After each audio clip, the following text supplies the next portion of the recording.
विषय मोक्षदायक पुण्य क्षेत्रों का वर्णन। काल विशेष में विभिन्न नदियों के जल में स्नान के उत्तम फल का निर्देश तथा तीर्थों में पाप से बचे रहने की चेतावनी। सूत जी बोले, विद्वान एवं बुद्धिमान महर्षियों, मोक्षदायक शिव क्षेत्रों का वर्णन सुनो। तत्पश्चात मैं लोक रक्षा के लिए शिव संबंधी आगमों का वर्णन करूंगा। पर्वत, वन और काननों सहित इस पृथ्वी का विस्तार 50 करोड़ योजन है। भगवान शिव की आज्ञा से पृथ्वी संपूर्ण जगत को धारण करके स्थित है। भगवान शिव ने भूतल पर विभिन्न स्थानों में वहां के निवासियों को कृपा पूर्वक मोक्ष देने के लिए शिव क्षेत्र का निर्माण किया है।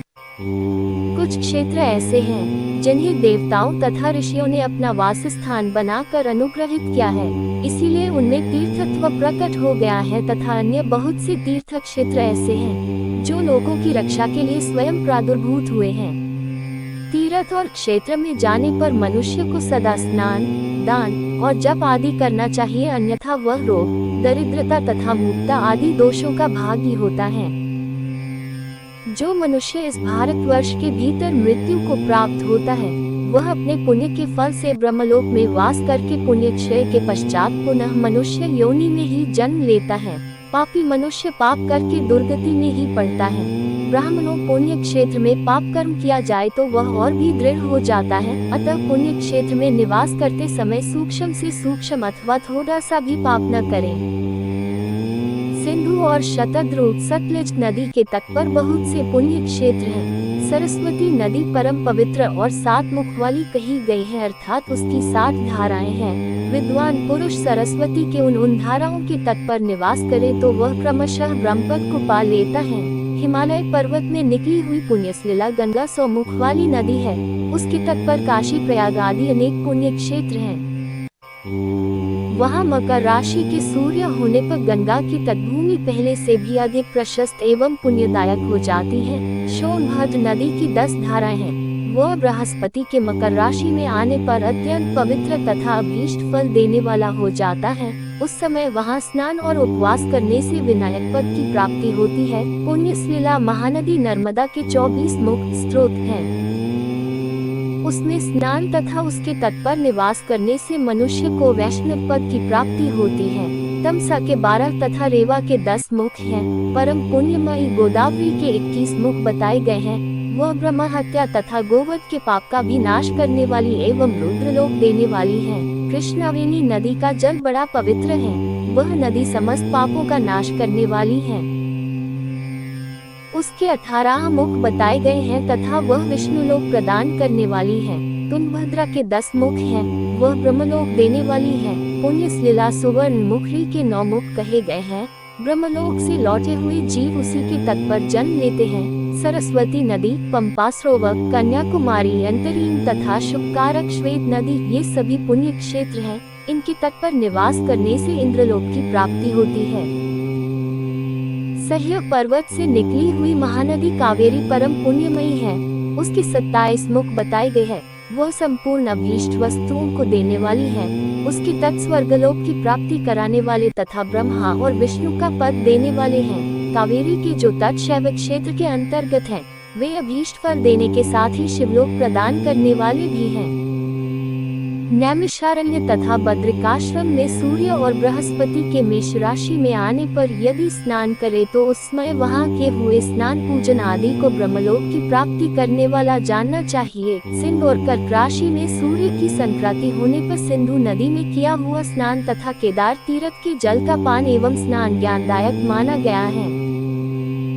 जब बृहस्पति सिंह राशि में स्थित हो, उस समय सिंह की संक्रांति से युक्त भाद्रपद मास में यदि गोदावरी के जल में स्नान किया जाए तो वह शिवलोक की प्राप्ति कराने वाला होता है। ऐसा पूर्व काल में स्वयं भगवान शिव ने कहा था। जब सूर्य और बृहस्पति कन्या राशि में स्थित हो, तब यमुना और सोनभद्र में स्नान करे। वह स्नान धर्मराज तथा गणेश जी के लोक में महान भोग प्रदान कराने वाला होता है। यह महर्षियों की मान्यता है। जब सूर्य और बृहस्पति तुला राशि में स्थित हो, उस समय कावेरी नदी में स्नान करे। वह स्नान भगवान विष्णु के वचन की महिमा से संपूर्ण अभीष्ट वस्तुओं को देने वाला माना गया है। जब सूर्य और बृहस्पति वृश्चिक राशि पर आ जाएं, तब मार्गशीर्ष अगहन के महीने में नर्मदा में स्नान करने से श्री विष्णुलोक की प्राप्ति हो सकती है। सूर्य और बृहस्पति के धन राशि में स्थित होने पर सुवर्णमुखी नदी में किया हुआ स्नान शिवलोक प्रदान करने वाला होता है, जैसा कि ब्रह्मा जी का वचन है। जब सूर्य और बृहस्पति मकर राशि में स्थित हो, उस समय माघ मास में गंगा जी के जल में स्नान करना चाहिए। ब्रह्मा जी का कथन है कि वह स्नान शिवलोक के पश्चात ब्रह्मा और विष्णु के स्थानों में सुख भोगने उपरांत में मनुष्य को ज्ञान की प्राप्ति हो जाती है।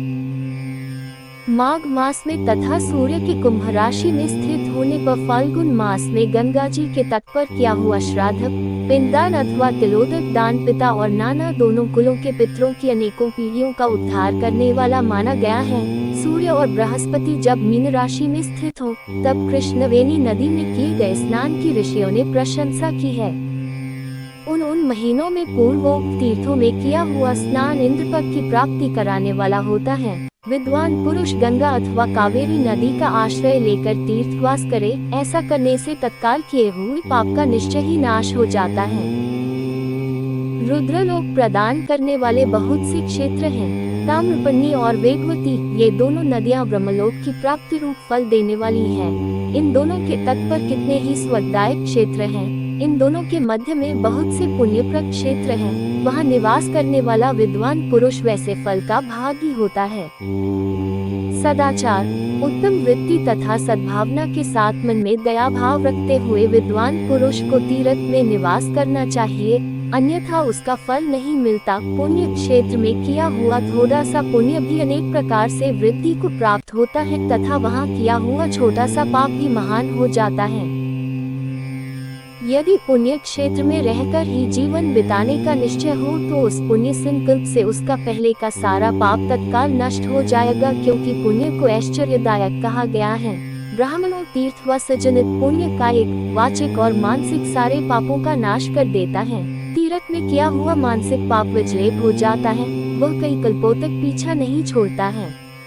पुण्य क्षेत्रे कृत पुण्यम बहुधा रिद्धिमयच्छति, पुण्य क्षेत्रे कृत पापन महादन्यपि जायते, तत्कालम जीवनार्चेत पुण्येन श्रयमेष्यति, पुण्यैश्वर्य प्रहु कायिकम याचिकम तथा मानसम च तथा पापन तादृशम नाशे द्विजा।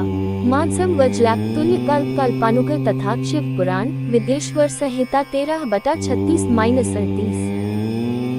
वैसा पाप केवल ध्यान से ही नष्ट होता है, अन्यथा नहीं। वाचिक पाप जप से तथा कायिक पाप शरीर को सुखाने जैसे कठोर तप से नष्ट होता है। अतः सुख चाहने वाले पुरुष को देवताओं की पूजा करते और ब्राह्मणों को दान देते हुए पाप से बचकर ही तीर्थ में निवास करना चाहिए। ओम नमः शिवाय।